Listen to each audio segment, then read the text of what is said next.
के दिनों में हमारी क्या तैयारी होनी है। परमेश्वर आज हमसे बातचीत करना चाहता है। इससे पहले कि आइए हम परमेश्वर के वचन को सुनेंगे, एक छोटी-सी प्रार्थना करेंगे।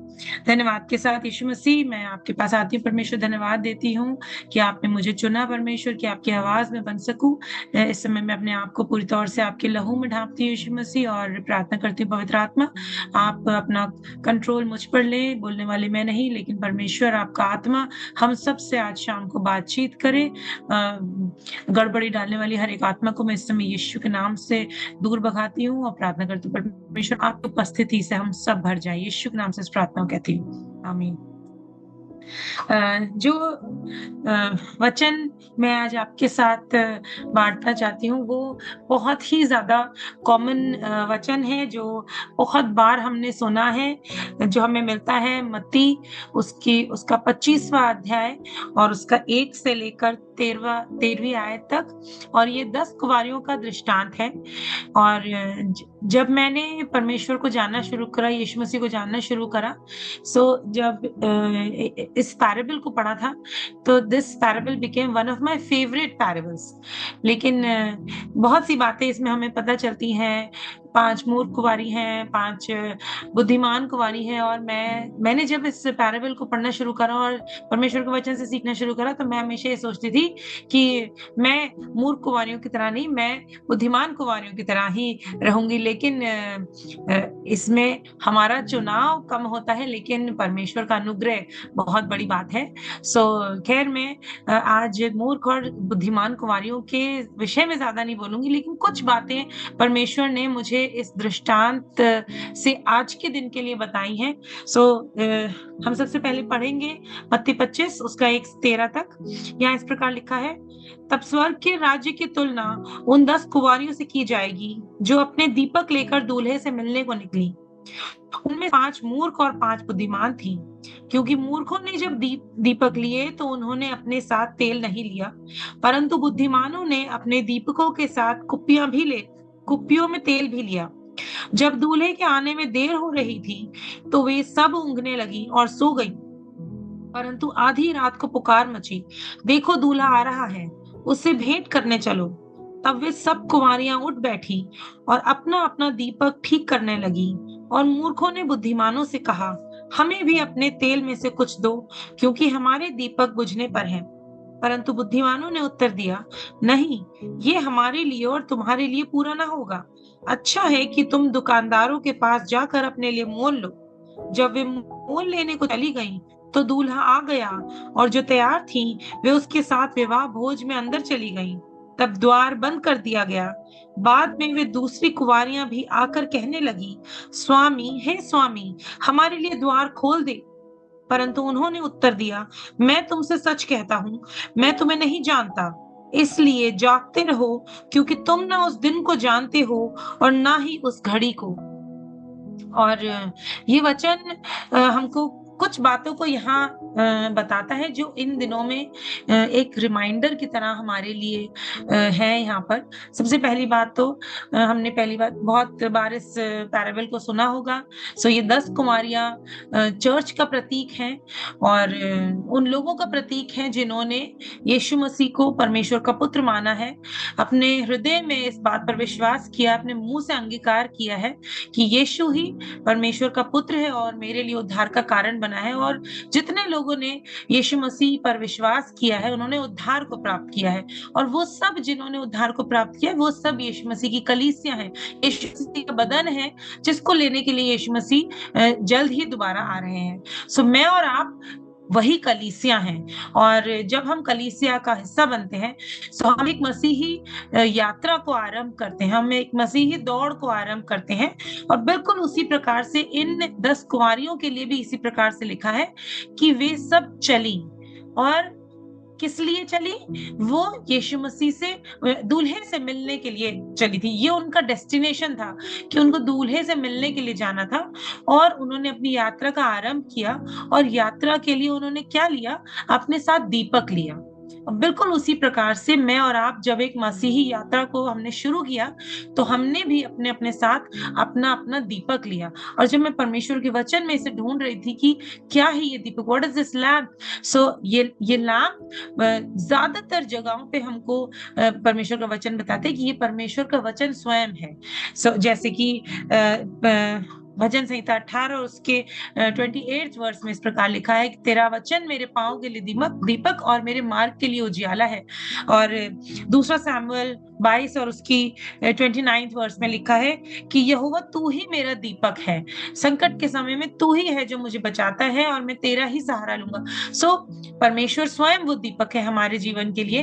परमेश्वर का वचन वो दीपक है हमारे जीवन के लिए। जब हम अपनी मसीही यात्रा को शुरू करते हैं, हमारा हमारा दीपक हमारे साथ होना ज़रूरी है और इसी दीपक की वजह से हम विश्वास में आगे बढ़ते हैं।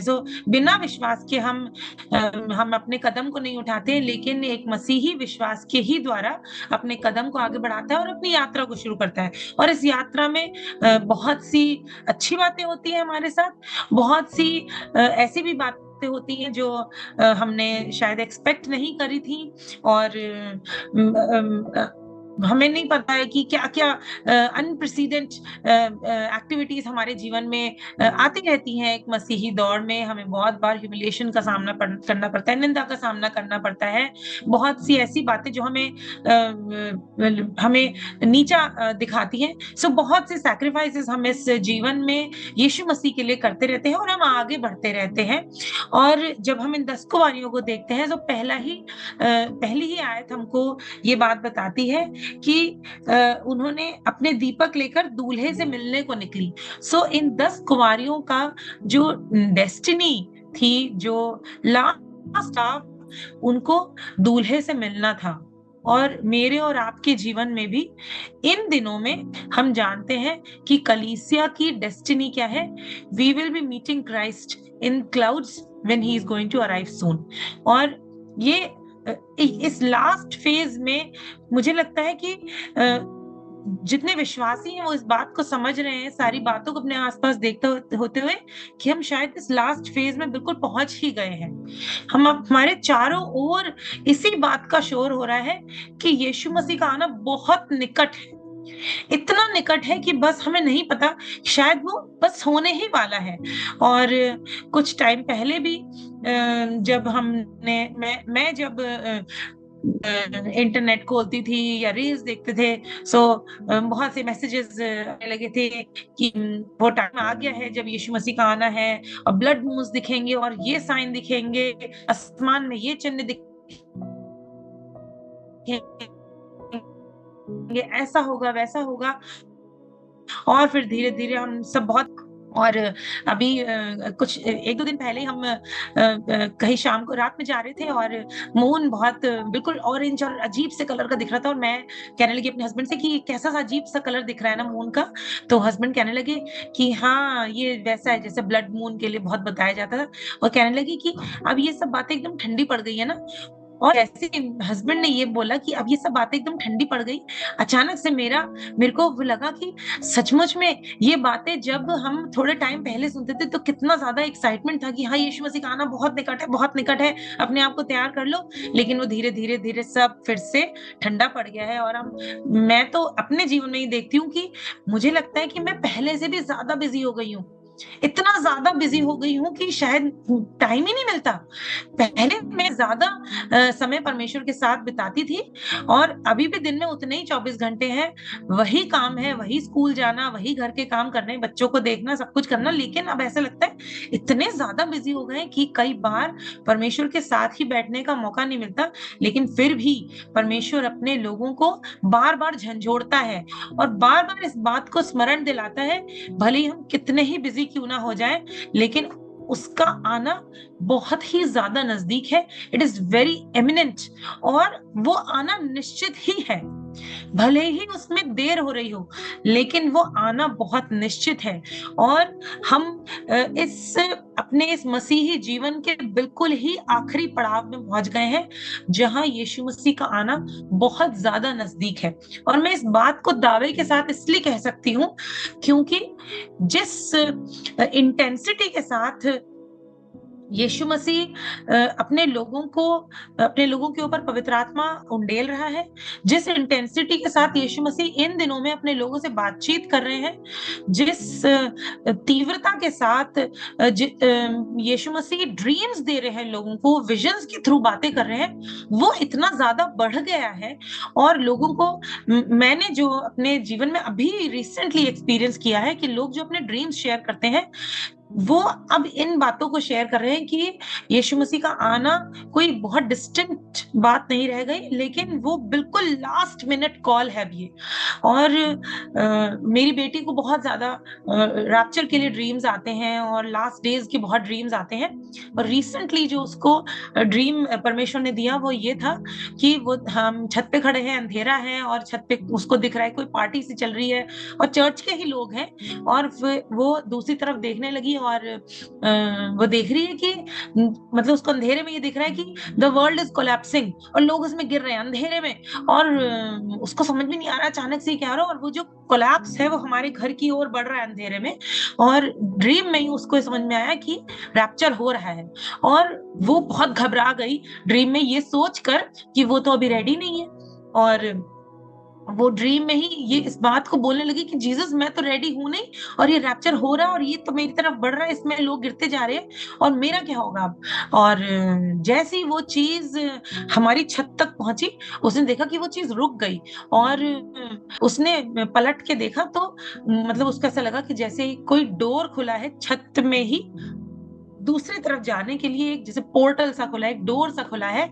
और उसने देखा कि एक गार्डन है और जीसस उससे कह रहे हैं, एक फिंगर उधर की तरफ पॉइंट कर रही है और यीशु मसीह उससे कह रहे हैं कि अच्छा ठीक है, मैंने ये रोक दिया, जाओ तुम अपने फैमिली को लेकर, जितने भी हमारे साथ लोग थे उनको लेकर जाओ, it is a place of rest, और मैं तुम्हें थोड़ी देर का और टाइम दे रहा हूँ।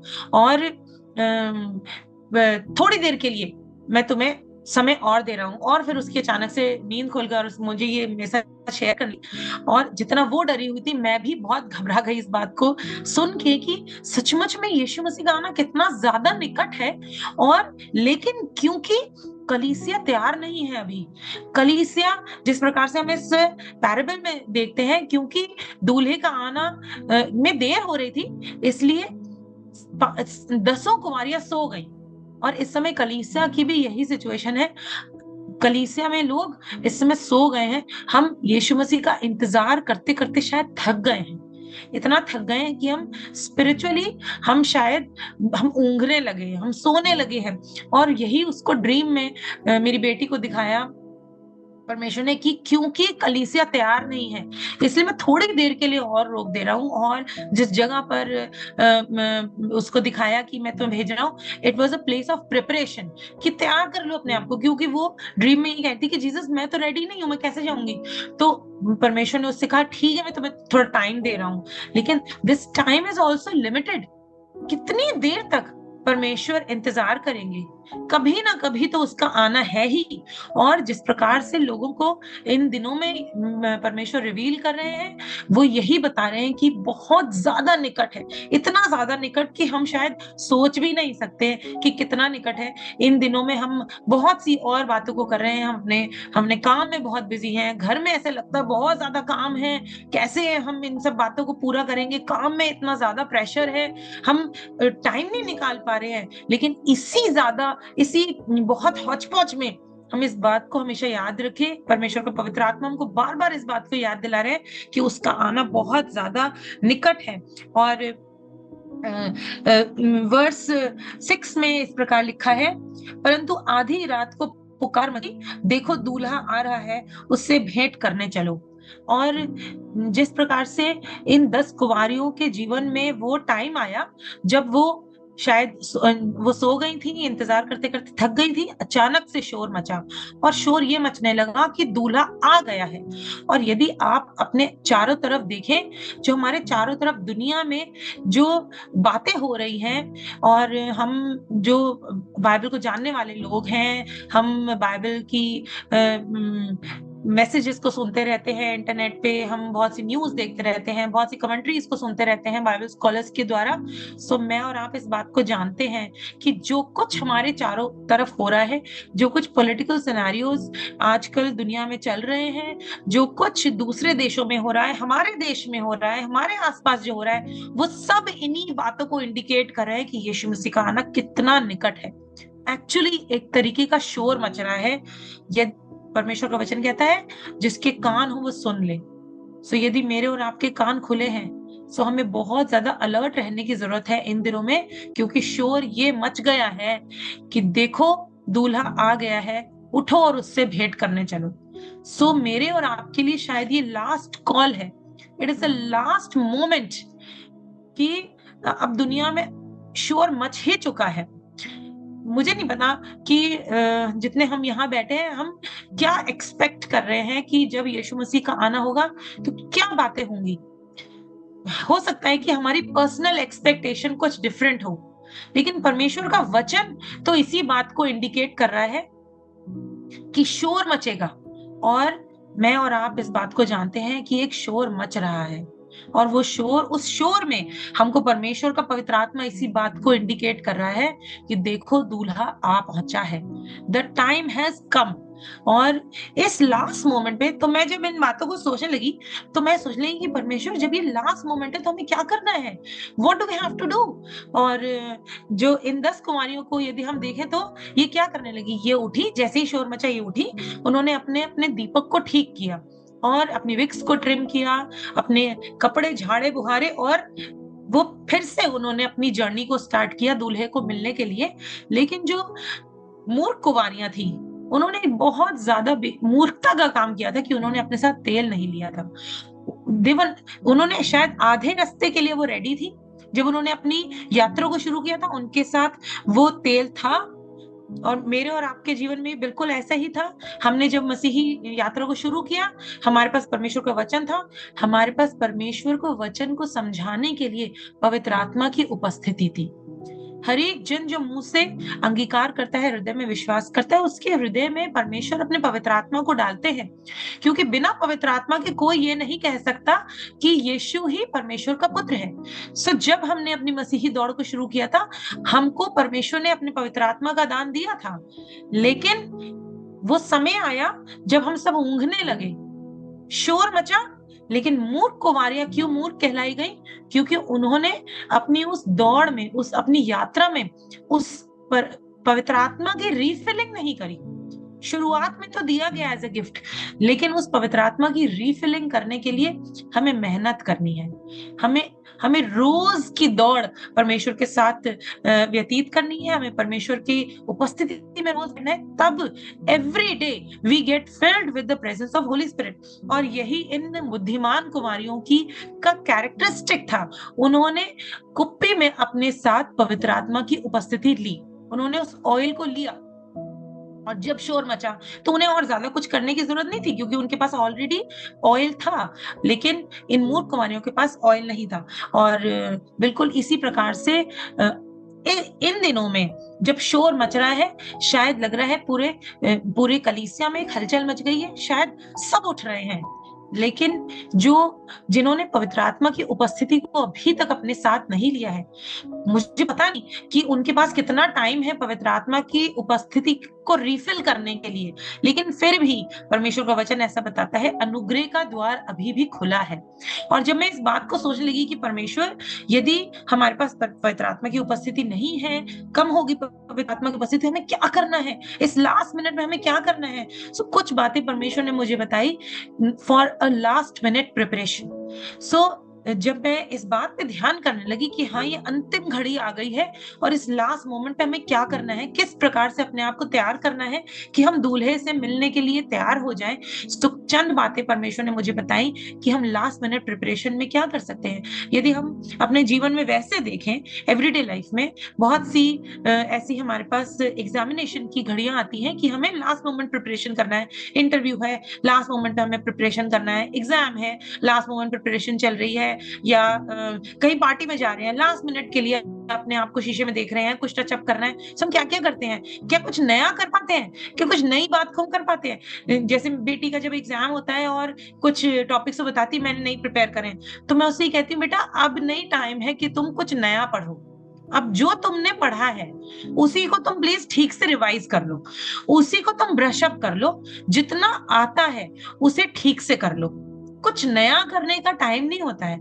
सो ये बिल्कुल वैसे ही परमेश्वर का वचन हमें प्रकाशित वाक्य में बताता है, hold on to what you have. जो कुछ तुम्हारे पास है, उसे थामे रहो। सो हमारी लास्ट मिनट की प्रिपरेशन के लिए जो कुछ हमारे पास है, हम उसे थामे रहें। और लेकिन वचन हमें कुछ और बातें भी बताता है कि लास्ट मिनट पे हमें और क्या-क्या करना है, मुझे और आपको यीशु मसीह से बादलों पर मुलाकात करने के लिए।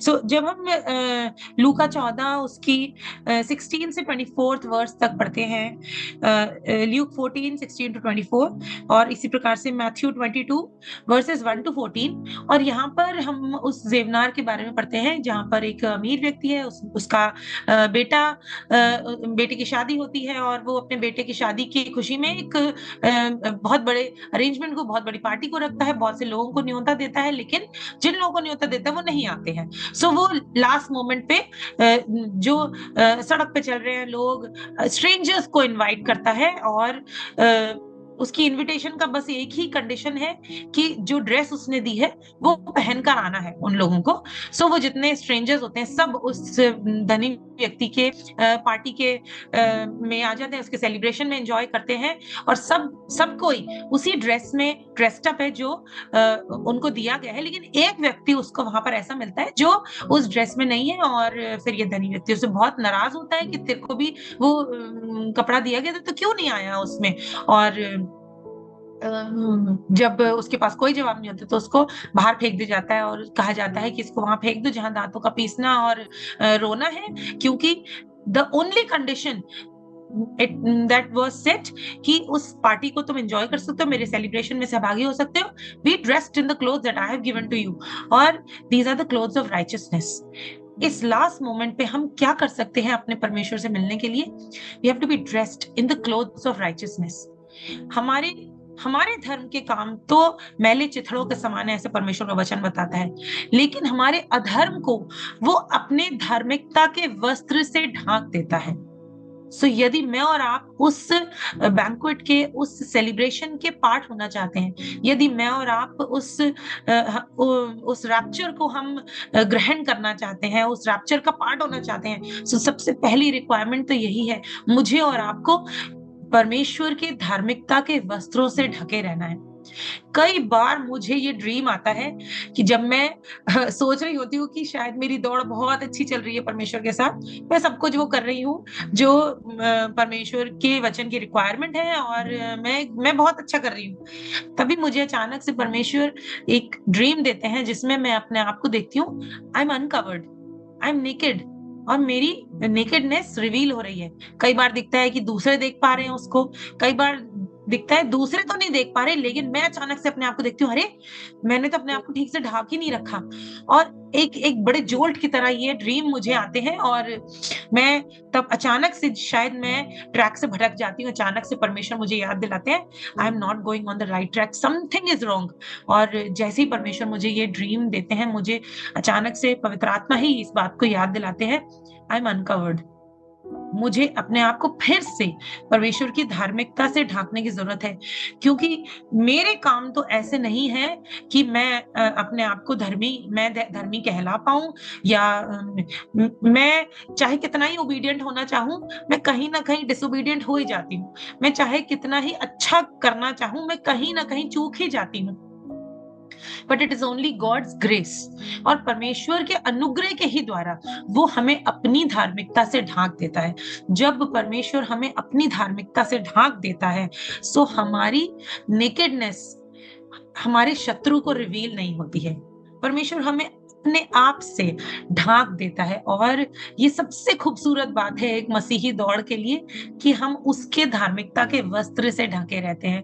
सो इस लास्ट मिनट की प्रिपरेशन में मुझे और आपको यही करना है कि हमें अपने अधर्म को परमेश्वर के सामने मान लेना है। हमें इस बात को मान लेना है कि हाँ परमेश्वर, मेरे धर्म के काम तो सचमुच में मैले चिथड़ों के समान है, तू मुझे अपनी धार्मिकता से ढांक ले। और जब हम उसकी धार्मिकता से ढके होंगे, तब हम तैयार होंगे उससे मिलने के लिए। और दूसरी बात जो हमें इसी दृष्टांत में देखने को मिलती है, वो it is most important ingredient for a Christian life, for a believers walk of faith. वो है the presence of oil, the presence of the holy spirit. बिना परमेश्वर के पवित्र आत्मा के हम ना तो उसके वचन को समझ सकते हैं, ना ही हम सही रास्ते पे चल सकते हैं, क्योंकि वो परमेश्वर ने हमें अपना पवित्र आत्मा एक मार्गदर्शक के रूप में दिया है, एक शिक्षक के रूप में दिया है। परमेश्वर का पवित्र आत्मा ही है जो हमारे जीवन में बदलाव को लेकर आता है। जो हम पहले थे उससे हम बदल के कुछ और हो जाते हैं। हम धीरे धीरे मसीह के रूप में आने लगते हैं। और यूहन्ना 14 उसकी 26वीं आयत में, रोमन्स 8 उसकी 26वीं आयत में, और गलातियों की पुस्तक उसके 5 और उसके 22 और 23वीं आयत में हम पवित्र आत्मा के फल के बारे में पढ़ते हैं। ये फल वही है जो यीशु मसीह का गुण है, और हर एक विश्वासी के जीवन में ये फल दिखना जरूरी है। जब हम एक दूसरे के जीवन में इन फलों को देखते हैं, ये पवित्र आत्मा के इस फल को देखते हैं, तब हम जानने पाते हैं एक दूसरे के फल से कि पवित्र आत्मा की उपस्थिति हमारे जीवन में है। और पवित्र आत्मा की उपस्थिति ही मेरे और आपके जीवन के लिए एक सील है, एक गारंटी है कि हम उस अनंत जीवन में जरूर प्रवेश करेंगे।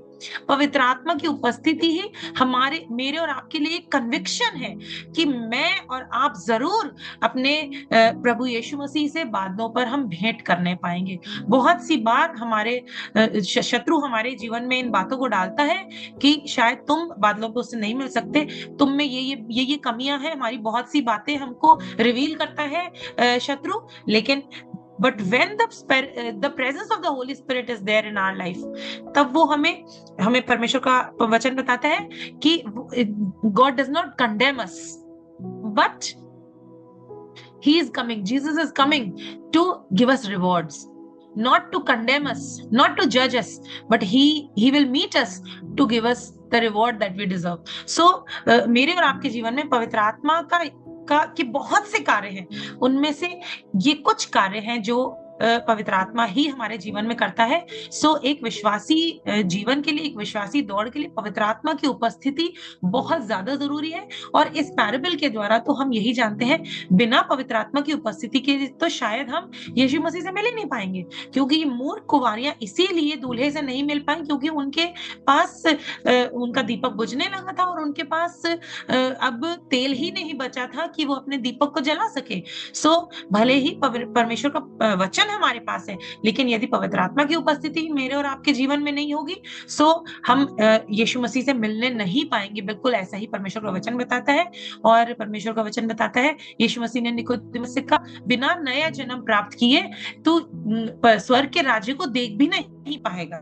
सो नया जन्म हम तभी प्राप्त करते हैं जब पवित्र आत्मा की उपस्थिति हमारे जीवन में आती है, और हम बदल के यीशु मसीह के स्वरूप में अंश अंश करके बदलने लगते हैं। सो ये दो बहुत जरूरी रिक्वायरमेंट्स हैं हमारे जीवन के लिए, इस लास्ट मोमेंट के लिए, कि हम अपने आप को तैयार कर सकते हैं अपने मुक्तिदाता उद्धारकर्ता से मिलने के लिए। सबसे पहले हम परमेश्वर की धार्मिकता से ढांके जाएं, और दूसरी बात, हमारे पास परमेश्वर की पवित्र आत्मा की उपस्थिति होना बहुत जरूरी है। और अभी भी द्वार बंद नहीं हुआ है, अनुग्रह का द्वार अभी भी खुला हुआ है। और परमेश्वर का वचन कहता है योएल नबी की पुस्तक में कि अंत के दिनों में वो अपना आत्मा सब पर उंडेलेगा, बच्चों पे, जवानों पर, बूढ़े लोगों पर, सब पर अपना पवित्र आत्मा उंडेलेगा। परमेश्वर का वचन बताता है तुमने आज तक स्वर्ग की बातों को नहीं मांगा, यदि तुम मांगते तो क्यों कर ना पाते। मेरे और आपके लिए ये वो लास्ट मोमेंट है जब हम परमेश्वर से उसकी पवित्र आत्मा की भरपूरी, उसकी पवित्र आत्मा के अभिषेक को अभी भी मांग सकते हैं। पवित्र आत्मा की उपस्थिति मेरे और आपके जीवन में इन लास्ट के दिनों में होना बहुत ज्यादा जरूरी है। तभी हम उस पल को आते हुए देखेंगे, तभी हम उस तुरही की आवाज को सुन पाएंगे और हम फेस टू फेस अपने उद्धारकर्ता से मिलने पाएंगे। और एक बहुत जरूरी बात जो हम सबको करना जरूरी है इन अंत के दिनों में, we have to share the gospel. जिस सुसमाचार ने मेरा और आपका जीवन परिवर्तित किया है, हमें बहुत जरूरी है यीशु मसीह की उस महान आज्ञा को पूरा करना है। इन दिनों में हमें सुसमाचार का प्रचार करना बहुत ज्यादा जरूरी है। कई बार हम ये सुसमाचार का प्रचार अपने लोगों के बीच में, जिनके बीच में हम रोज उठते बैठते हैं, जिनके बीच में हम कार्य करते हैं, जिनसे हम मिलते हैं, हम उनके बीच में इसलिए नहीं करते, हमें लगता है पता नहीं ये हमारी बात को मानेंगे या नहीं मानेंगे। लेकिन यीशु मसीह ने कहा तुम जाओ और बताओ। चेले तो वो बाद में बनेंगे, लेकिन सबसे पहले तो हमें बताना है। वो माने या ना माने, उनके हृदय की मिट्टी को तैयार करना परमेश्वर का काम है। मुझे और आपको तो सिर्फ इस बात का लोगों के बीच में अंगीकार करना है, उनको बताना है कि यीशु मसीह ने मेरे जीवन के लिए क्रूस पर क्या कार्य किया है। मेरे पापों को मेरे अधर्म को मुझसे दूर किया, मेरे पापों को मुझसे दूर किया है और मेरे लिए अनंत का जीवन रखा है। यीशु मसीह क्रूस पर मरा मेरे पापों को मुझसे दूर करने के लिए और तीसरे दिन मृतकों में से जी उठा। और उसने कहा जहां मैं जाता हूं, मैं इसलिए जाता हूं ताकि मैं तुम्हारे लिए जगह को तैयार करूं, ताकि जहां मैं जाता हूं वहां तुम भी आकर के रहो। इस अनंत के जीवन के लिए और यीशु मसीह के क्रूस पर किए हुए कार्य को हमें दूसरों को बताना बहुत जरूरी है। फिर वो दूसरों की मर्जी है कि वो माने या ना माने, लेकिन इन अंत के दिनों में हमें सुसमाचार का प्रचार करना बहुत ज्यादा जरूरी है। और इसी माध्यम से, इसी सुसमाचार के बताए जाने के द्वारा हम नहीं जानते कितने लोग इन अंत के दिनों में भी बच सकते हैं और हम दूसरों के जीवन का बचाए जाने का श्रेय तब यीशु मसीह के सामने लेने पाएंगे और इसी बात का तो हमें रिवॉर्ड मिलेगा। इन अंत के दिनों में परमेश्वर हमको बार बार इन्हीं बातों को याद दिला रहे हैं कि यीशु मसीह का आना बहुत ज्यादा निकट है। मुझे और आपको उन 5 बुद्धिमान कुंवारियों की तरह अपने आप को तैयार करना है और हमारी तैयारी का एक ही तरीका है कि हमें उसके पवित्र आत्मा से भरपूर रहना है और हमें परमेश्वर की धार्मिकता से ढांपे रहना है और एक कार्य और करना है, जो है हमें सुसमाचार का प्रचार करना है। इन अंत के दिनों में जब हम अपने आसपास बहुत सी इन बातों को होते हुए देखते हैं, हमें बहुत जरूरी है कि अपने लिए निरंतर प्रार्थना करें, क्योंकि परमेश्वर का वचन हमको यही बताता है। इस पूरे पैराबल में लास्ट की वर्स ये कहती है, इसलिए जागते रहो क्योंकि तुम ना उस दिन को जानते हो और ना ही उस घड़ी को। और इस पैराबल के से पहले जो 24th चैप्टर है उसमें भी इस प्रकार से लिखा है। वो पूरा चैप्टर ही इस बारे में है कि यीशु मसीह के आने के क्या चिन्ह होंगे। वहां पर भी यीशु मसीह यही कहता है, जागते और प्रार्थना करते रहो। मैं और आप इन अंतिम दिनों में बस यही कर सकते हैं, हम जागते रहें, अपने आसपास देखते रहें कि क्या हो रहा है और निरंतर प्रार्थना करते रहें, ताकि जब यीशु मसीह का आना हो हम सब तैयार पाए जाएं और हम सब एक दूसरे के साथ बादलों पर मिले। यहाँ तो हम जूम पर एक दूसरे से मिल रहे हैं, हम एक दूसरे को शायद जानते भी नहीं है, लेकिन जब हम वहां बादलों पर एक दूसरे को मिलेंगे, यीशु मसीह से मिलेंगे, हम सब भाई बहन एक दूसरे को जानने पाएंगे। और ना केवल हम मिले, लेकिन इन दिनों में अपने परिवार के लिए बहुत प्रार्थना करें, अपने बच्चों के लिए प्रार्थना करें। बहुत सी टेम्पटेशंस हमारे परिवार में, हमारे बच्चों में इन दिनों है। हम जानते भी नहीं क्या क्या टेम्पटेशंस हमारे बच्चों को इन दिनों में देखनी पड़ रही है, लेकिन शत्रु बहुत ज्यादा हावी है इन दिनों में। लेकिन एक विश्वासी का कार्य यही है, हम प्रार्थना करते रहे, अपने बच्चों के लिए खास तौर से प्रार्थना करते रहे, अपने अजीजों के लिए हम प्रार्थना करते रहे, क्योंकि खुद बचना काफी नहीं है, औरों को भी बचाना है। और हम सब जब परिवार के रूप में हम यीशु मसीह से बादलों पर मिलेंगे, तो उससे ज्यादा आनंद का समय शायद हमने आज तक अपने जीवन में नहीं देखा होगा। और इसी को रैप्चर कहते हैं, सबसे ज्यादा आनंद का समय जब हम यीशु मसीह से बांधों पर मिलेंगे। बहुत-बहुत धन्यवाद आप सबका। आज के इस वचन को सुनने के लिए परमेश्वर का बहुत-बहुत धन्यवाद आज के इस समय के लिए। Thank you so much. Praise the Lord.